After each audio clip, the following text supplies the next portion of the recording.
going on, everybody? Welcome to another episode of What's the Issue, the weekly comic book show where we break down the issues that I've read this week. Non-spoiler, by the way.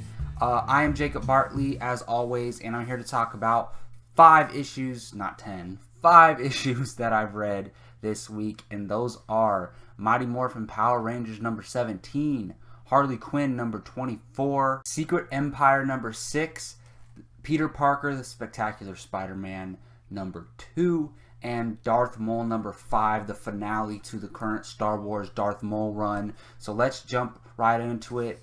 So first up, the first issue that I read that I couldn't wait to crack open and read was Darth Maul number 5, conclusion to this storyline. If you've been reading it at all, you know he's hunting down a Jedi Padawan because he's thirsty for some blood. He wants to kill some Jedi. This takes place right before the Phantom Menace, and he's kind of deceiving Palpatine by doing this. Palpatine didn't necessarily want him to go do this.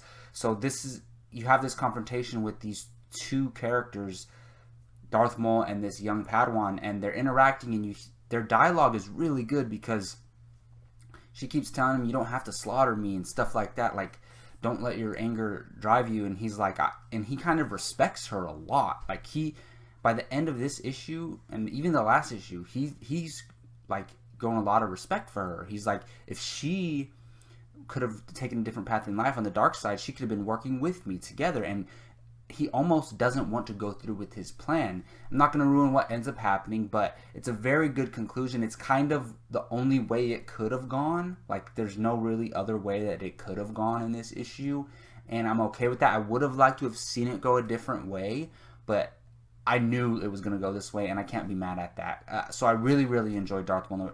If you haven't, number 5, if you have not read this, pick up all 5 issues if you can. If not, wait for the trade to come out. If you're a Darth Maul fan, if you're a Star Wars fan, I think it's a must read. Absolutely. Now, let's move on to Harley Quinn number 24. Love Harley Quinn. That's my girl. You know I've been reading her if you've been following this comic book. Couple more details you get from this issue about her parents and about what's going on with Red Tool and the girl from the future who came back to kill Harley Quinn, and what's going on with that. There's some dynamic between those two characters. You kind of don't know what's going on. Does she still want to kill Harley Quinn?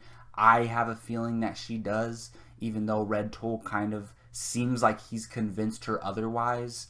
But yeah, like I always say, I'm loving Harley Quinn.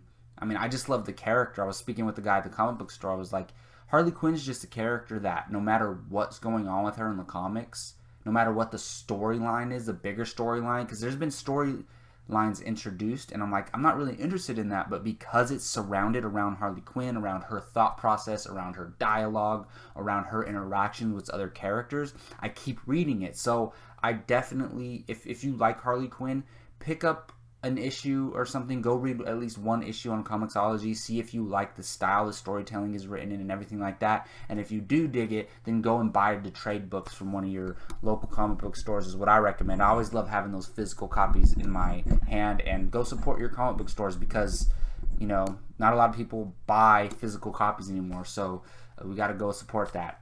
Next up is Power Rangers number 17, Mighty Morphin Power Rangers number 17. They're starting a new run this month, which I'm really excited for. It's Go Go Power Rangers. It takes it back to the origins, or to like when they first got their powers. Now this one is like way past that, and that's kind of following the aftermath of the storyline that they just concluded in the last issue, where Tommy and Billy get transported to this other dimension where an alternate version of Tommy becomes Lord Drakon, and this is kind of the outfall of that. And I loved this issue. I loved it because Rita's gone, there's no villains for them to take on head to head, so they're taking on all these natural disasters and like saving bridges from collapsing and stuff like that, and Jason is just committed to staying on alert while the other members just want to relax and do something, you know.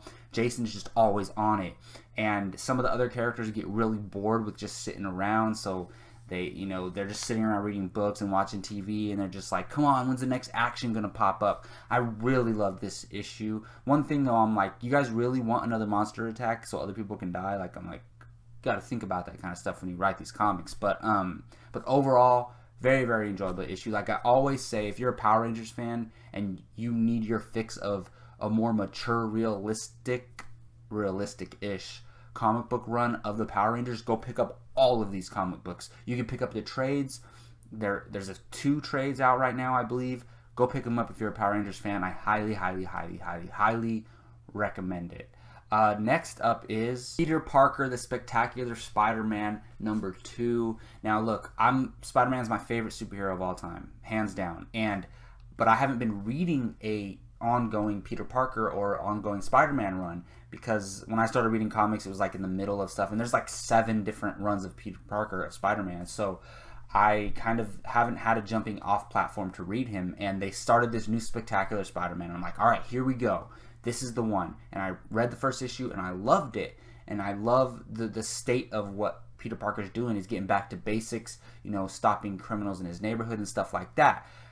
I really like the first issue. I did really like this issue because the same elements that I liked in the first issue carry on. Peter Parker himself, his banter, him and Johnny Storm being best friends and interacting.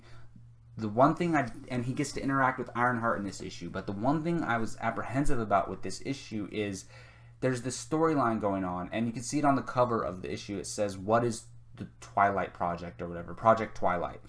And that is when I'm like, no, I don't want Peter Parker taking on this overly complex storyline. Like, there's so much going on there, and I'm like, no, just keep it simple. You were on the right path in the first issue to keep it simple. Now they're going big, extravagant, ultimate storyline. Peter Parker has to save the entire superhero world. Like, I don't necessarily want that. I want a simple story told. So I hope they're not going huge with this, but I still really did enjoy it. I'm not going to stop reading it. If you like Peter Parker, if you like Spider-Man, definitely pick this issue up. It's definitely worth your time and worth your read. And to conclude this episode of What's the Issue, Secret Empire #6. I am back on board with Secret Empire after reading this issue. So look, Secret Empire started off amazing. The 0, the 1, the 2, awesome. And then, like I mentioned with Peter Parker, they tried to introduce all these complexities to it in the 3rd, 4th, and 5th issue. And I'm like, I don't know how I'm feeling about this, but they kind of got me back on board. There's some things that happen in this issue that are really, really, really, really cool.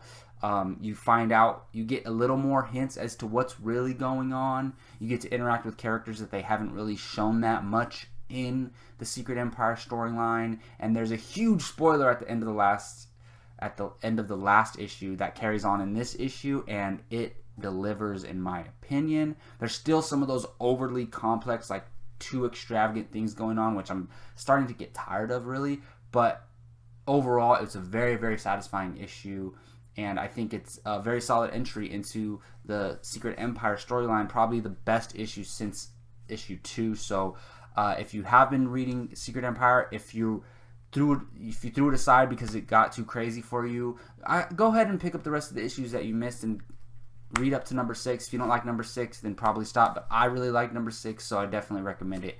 Now, this is tough because I really, really liked all of these issues. So what's the issue? What's the issue of the week for me?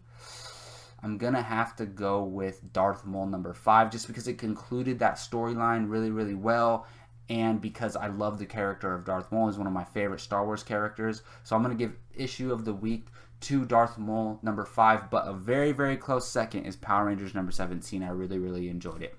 Alright, well that's going to do it for this episode of What's the Issue. Please let me know in the comment section what you thought of these issues, if you've read them, or what you're looking forward to maybe reading some of these in the future. Of course, subscribe to Comic Hero Talk if you like all things superhero, and hit that like button if you like this video. I'm Jacob Bartley again for Comic Hero Talk. Until next time, take care.